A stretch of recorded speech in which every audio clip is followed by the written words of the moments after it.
നമസ്കാരം. ആർ ചന്ദ്രശേഖരൻ എന്ന കശുവണ്ടിക്കള്ളനെ സംരക്ഷിക്കാൻ പിണറായി വിജയൻ തൻ്റെ 10 വർഷക്കാലവും കഠിന പ്രയത്നം ചെയ്തു. കോടതികൾ പറഞ്ഞിട്ടൊന്നും അയാൾ നടത്തിയ മോഷണമാണെന്ന് പിണറായി സമ്മതിച്ചില്ല. സംസ്ഥാന സർക്കാരിൻ്റെ നിരവധി അന്വേഷണ ഏജൻസികൾ, ധനകാര്യ വകുപ്പും വ്യവസായ വകുപ്പും ലോക്കൽ ഓഡിറ്റ് വകുപ്പും CAGയും വിജിലൻസും നിയമസഭാ സമിതിയും CBIയും ഒക്കെ ഇയാൾ മോഷണം നടത്തി കോടികൾ പൊതുഖജനാവിൽ നിന്നും അടിച്ചുമാറ്റി ഗുണനിലവാരം കുറഞ്ഞ കശുവണ്ടി കൂടിയ നിരക്കിൽ വിദേശത്തു നിന്നും ഇറക്കുമതി ചെയ്ത് വാങ്ങിയതിനേക്കാൾ കുറഞ്ഞ വിലയ്ക്ക് വിറ്റു എന്നും കണ്ടെത്തി. അതേ തുടർന്ന് കുറച്ച് വർഷങ്ങളിലെ കണക്കുകൾ പരിശോധിച്ച് CBI ഏതാണ്ട് 58 കോടിയുടെ അഴിമതി നടത്തിയെന്ന് കണ്ടെത്തി. കുറ്റപത്രം സമർപ്പിക്കാൻ പിണറായി സമ്മതിച്ചില്ല. പലതവണ കോടതി ആവശ്യപ്പെട്ടിട്ടും പിണറായി വിസമ്മതിച്ചു. അവസാന നിമിഷം വരെ കശുവണ്ടിക്കള്ളനെ കാവലൊരുക്കാൻ പിണറായി പരിശ്രമിച്ചതിന് കൃത്യമായ അജണ്ടയുണ്ട്. ആ ഒരൊറ്റ സഹായം വഴി പിണറായിക്ക് ഏറ്റവും അധികം ബുദ്ധിമുട്ടുണ്ടാക്കേണ്ട INTUC എന്ന പ്രതിപക്ഷ തൊഴിലാളി സംഘടനയെ മൊത്തം വിലയ്ക്ക് വാങ്ങിയതിന് തുല്യമായി. INTUC പിന്നെ അനങ്ങിയിട്ടേയില്ല. ഒരിക്കലും സർക്കാരിനെതിരെ പ്രതികരിച്ചിട്ടില്ല എന്ന് മാത്രമല്ല, ഏതെങ്കിലും ഒരു തൊഴിലാളി സമരം സർക്കാരിനെതിരായാൽ അവിടെ INTUC സർക്കാരിനൊപ്പം നിൽക്കുകയും ചെയ്തു. ഉദാഹരണമാണ് ആശാ സമരം. അതുകൊണ്ട് തന്നെ പറയട്ടെ, പിണറായിക്ക് ഇത് ലാഭക്കച്ചവടമായിരുന്നു. വലിയൊരു ഡീലായിരുന്നു പിണറായിയും ആർ ചന്ദ്രശേഖരും തമ്മിൽ നടത്തിയത്. എന്നാൽ ഇതിൻ്റെ ആവശ്യം VD സതീശൻ എന്ന അഴിമതി വിരുദ്ധ പോരാളി മുഖ്യമന്ത്രിയാകുമ്പോൾ ഇല്ല. കാരണം കോടതി അത്ര കർക്കശമായ നിലപാടിലേക്ക് മാറിയിരുന്നു. ഈ ഉത്തരവ് നടപ്പിലാക്കാത്തതിൻ്റെ പേരിൽ അന്നത്തെ വ്യവസായ വകുപ്പ് പ്രിൻസിപ്പൽ സെക്രട്ടറി മുഹമ്മദ് ഹനീഷിനെതിരെ കോടതിയലക്ഷ്യ കേസ് എടുത്ത സാഹചര്യത്തിലാണ് പുതിയ സർക്കാർ വരുന്നത്. അത് ചൂണ്ടിക്കാണിച്ച് അഴിമതി വിരുദ്ധ പോരാളി എന്ന ഇമേജ് ഉണ്ടാക്കാൻ സുവർണാവസരം കിട്ടിയിട്ടും VD സതീശൻ എന്തുകൊണ്ടോ ഈ കശുവണ്ടിക്കള്ളന് വേണ്ടി നിലപാടെടുത്ത് ആദ്യമായി മാറിയിരിക്കുന്നു. VD സതീശൻ ഇതുവരെ ചെയ്ത എല്ലാ കാര്യങ്ങൾക്കും ജനപ്രീതിയുണ്ട്, കയ്യടിയുണ്ട്. എന്നാൽ ഈ കശുവണ്ടിക്കള്ളന് വേണ്ടി കോടതിയെ ധിഖരിക്കുന്ന തരത്തിലേക്ക് കാര്യങ്ങൾ നീക്കിയതിന് ഉത്തരവാദിത്വം ആർക്കാണെങ്കിലും അതിൻ്റെ പാപഭാരം VD സതീശൻ എന്ന മുഖ്യമന്ത്രിക്കും കിട്ടും എന്ന് പറയാതിരിക്കാൻ നിവൃത്തിയില്ല. അതുകൊണ്ടാണ് വ്യവസായ വകുപ്പ് സെക്രട്ടറി ബിജുവിനെ ഹൈക്കോടതി എടുത്തിട്ട് ഇന്നലെ പൂശിയപ്പോൾ അത് സർക്കാരിനെതിരായുള്ള വിമർശനമായി മാറുന്നത്. കോടതി ബോധപൂർവം അങ്ങനെ വ്യാഖ്യാനിക്കപ്പെടാതിരിക്കാൻ, ഞങ്ങൾക്ക് സർക്കാരിനോട് പരാതിയില്ല, മുഖ്യമന്ത്രി ഇത് അറിഞ്ഞ് ഞങ്ങൾ വിശ്വസിക്കുന്നില്ല, മന്ത്രിമാർക്കോ മന്ത്രിസഭയ്ക്കോ സമയം കിട്ടിയിട്ടില്ല, ഇത് മുഴുവൻ ഉദ്യോഗസ്ഥരുടെ അഹങ്കാരമാണ് എന്ന് കോടതി പറഞ്ഞ് ഗുഡ് സർട്ടിഫിക്കറ്റ് കൊടുത്തെങ്കിലും സാധാരണ മനുഷ്യർക്കറിയാം, ഒരു IAS ഉദ്യോഗസ്ഥൻ, പ്രത്യേകിച്ച് ആ വകുപ്പിലേക്ക് പുതുതായി ചുമതലയേറ്റ ബിജു എന്ന IAS ഉദ്യോഗസ്ഥന് രാഷ്ട്രീയ മേലാളന്മാരുടെ നിർബന്ധമില്ലാതെ ഇങ്ങനെയൊരു വൃത്തികേട് കാണിക്കേണ്ട ആവശ്യമില്ലെന്ന്. വാസ്തവത്തിൽ സർക്കാരിൻ്റെ വൃത്തികേടിന് ഇരയായിരിക്കുന്നത് IAS ഉദ്യോഗസ്ഥനാണ്. അയാൾക്കെതിരെ കോടതിയലക്ഷ്യ നടപടി ആരംഭിച്ചിരിക്കുന്നു.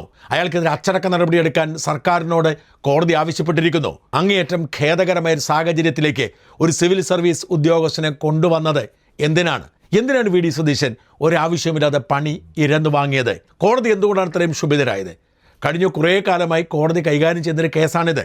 ആ കേസിൻ്റെ നിർണായകമായ ഘട്ടത്തിൽ ഉത്തരവ് നടപ്പിലാക്കാൻ താല്പര്യം കാണിക്കാത്ത അന്നത്തെ വ്യവസായ സെക്രട്ടറിയെ കോടതിയലക്ഷ്യ കേസിൽ വിളിച്ചു വരുത്തി കോടതി ശാസിക്കുന്നു.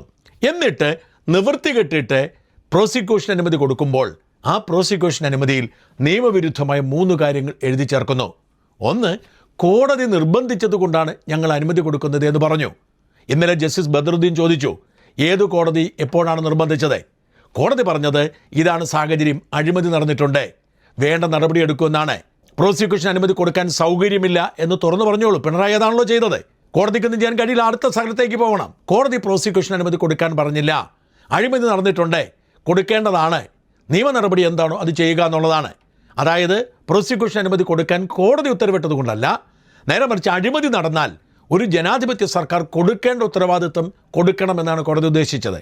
അത് നിയമവിരുദ്ധമായ ഒന്നുമില്ല, നീതിമാനാണ്, കോടതി പറഞ്ഞുകൊണ്ട് ഞങ്ങൾ കൊടുക്കുന്നെന്ന് പറഞ്ഞാൽ കോടതി അധിക്ഷേപിക്കുന്നതിന് തുല്യമാണ്. മാത്രമല്ല, കോടതി ചോദിച്ചു അപ്പീൽ പോവരുതേ എന്ന് എന്തെങ്കിലും കോടതി പറഞ്ഞിട്ടുണ്ടോ? പിന്നെ എന്തിനാണ് അപ്പീൽ അവകാശമുണ്ട് എന്ന് നിങ്ങൾ എഴുതി ചേർത്തത്? പിന്നെ മനസ്സിരുത്തി ചിന്തിക്കാൻ സമയം കിട്ടിയില്ല എന്ന് പറഞ്ഞു. ഇതൊക്കെ കോടതിയെ പരിഹസിക്കുന്നതിന് തുല്യമാണ്, ഇത് കോടതി അധിക്ഷേപിക്കുന്നതിന് തുല്യമാണ്. ഇത് മനസ്സിലാക്കിയാണ് AG അവസാന നിമിഷം ഇത് കൊടുക്കാതെ തലയൂരിയത്. പക്ഷെ അപ്പോഴേക്കും ആ ഉത്തരവ് പുറത്തു വന്നിരിക്കുന്നു. ആ ഉത്തരവ് എങ്ങനെ പുറത്തു വന്നു? കോടതി ചോദിച്ചു, അഴിമതി നിരോധന നിയമമനുസരിച്ച് പ്രതിക്ക് ആദ്യം, മറ്റാർക്കും കൊടുക്കുന്നതിന് മുൻപ് പ്രതിക്കാദ്യം എല്ലാ രേഖകളും കൈമാറണമെന്ന് നിയമത്തിൽ എവിടെയെങ്കിലും വ്യവസ്ഥയുണ്ടോ? ഞങ്ങൾ കണ്ടിട്ടില്ല. AGയുടെ കൈ കിട്ടിയിട്ടില്ല, കോടതിയിൽ വന്നിട്ടില്ല, കക്ഷിക്ക് കിട്ടിയിട്ടില്ല, പക്ഷെ പ്രതിക്ക് കിട്ടി. പ്രതി അത് പരസ്യമായി പ്രഖ്യാപിക്കുന്നു, പരസ്യമായി വായിക്കുന്നു.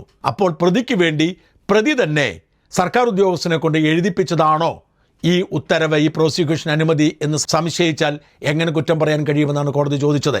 ന്യായമല്ലേ? പ്രോസിക്യൂഷൻ അനുമതി കൊടുത്തുകൊണ്ടുള്ള ഉത്തരവ് AG കോടതിയിൽ സമർപ്പിക്കുന്നതിന് മുൻപ് ചന്ദ്രശേഖർ എന്ന പ്രതി അത് പരസ്യമായി പത്രസമ്മേളനത്തിൽ വായിച്ചു കേൾപ്പിക്കുന്നു. വാദിക്ക് കിട്ടിയിട്ടില്ല, AGക്ക് കിട്ടിയിട്ടില്ല, കോടതിയിൽ വന്നിട്ടില്ല. പക്ഷേ പ്രതിക്ക് കിട്ടിയിരിക്കുന്നു. ഇത് വളരെ വ്യക്തമാണ്. പ്രതി തന്നെയാണ് ഈ പ്രോസിക്യൂഷൻ അനുമതി പ്രതിക്ക് ഗുണകരമാവുന്ന തരത്തിൽ എഴുതിയുണ്ടാക്കിയത്. ഇതിനിയും ദുരുപയോഗിക്കപ്പെടാം. കോടതി അധിക്ഷേപത്തിന് ഇരയാവാം. കോടതി വളരെ ക്ഷുഭിതമായി ഇടപെട്ടത് വെറുതെയല്ല. മേൽക്കോടതിയിലേക്ക് പോകുമ്പോൾ ഇത് ചൂണ്ടിക്കാട്ടാം. കോടതി അധിക്ഷേപിക്കുന്നതിന് കാരണമാവാം. ഇത്തരത്തിൽ കോടതിയുടെ അന്തസ്സിനെ ഇല്ലാതാക്കുന്ന തരത്തിൽ, കോടതിയെ വിചാരണ ചെയ്യുന്ന തരത്തിൽ മാറ്റി തീർത്തത് ഈ ഉദ്യോഗസ്ഥനാണ്. ഈ ഉദ്യോഗസ്ഥൻ എന്തുകൊണ്ട് ചെയ്തു? രാഷ്ട്രീയ മേലാളന്മാർ പറഞ്ഞതുകൊണ്ട് ചെയ്തു. ഇതിൻ്റെ പേരിൽ കോടതി ലക്ഷ്യ കേസെടുത്തിരിക്കുന്നു. നേരിട്ട് വകുപ്പ് സെക്രട്ടറിയോട് എത്താൻ കോടതി താക്കീത് കൊടുത്തിരിക്കുന്നു. ഇതിനേക്കാൾ വലിയ നാണക്കേട് VD സതീശനുണ്ടാവാനുണ്ടോ? VD സതീശൻ വലിയ ജനപിന്തുണയുള്ള നേതാവാണ്. മുഖ്യമന്ത്രി നിലയിൽ ഒരുപാട് കാര്യങ്ങൾ ചെയ്യാൻ ശ്രമിക്കുന്നു.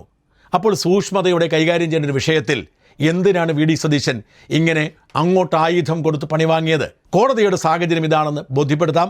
അതുകൊണ്ട് അഴിമതിക്കാരെ സംരക്ഷിക്കാൻ തങ്ങൾക്ക് നിലപാടില്ല എന്ന് പറയാവുന്ന VD സതീശൻ എന്തിനു വേണ്ടിയാണ് ഇങ്ങനൊരു വൃത്തികെട്ടവന് വേണ്ടി സ്വയം താഴാനൊരുങ്ങിയത്? ദയവായി VD സതീശൻ ഒരു കാര്യം തിരിച്ചറിയുക.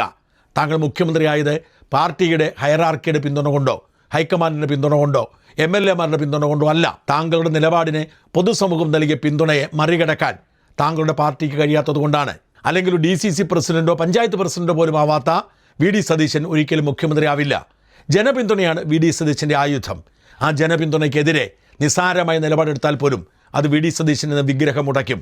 ഇവിടെ ചന്ദ്രശേഖരൻ്റെ കേസിൽ VD സതീശൻ എന്ന വിഗ്രഹത്തിന് തിളക്കം നഷ്ടപ്പെട്ടിരിക്കുന്നു.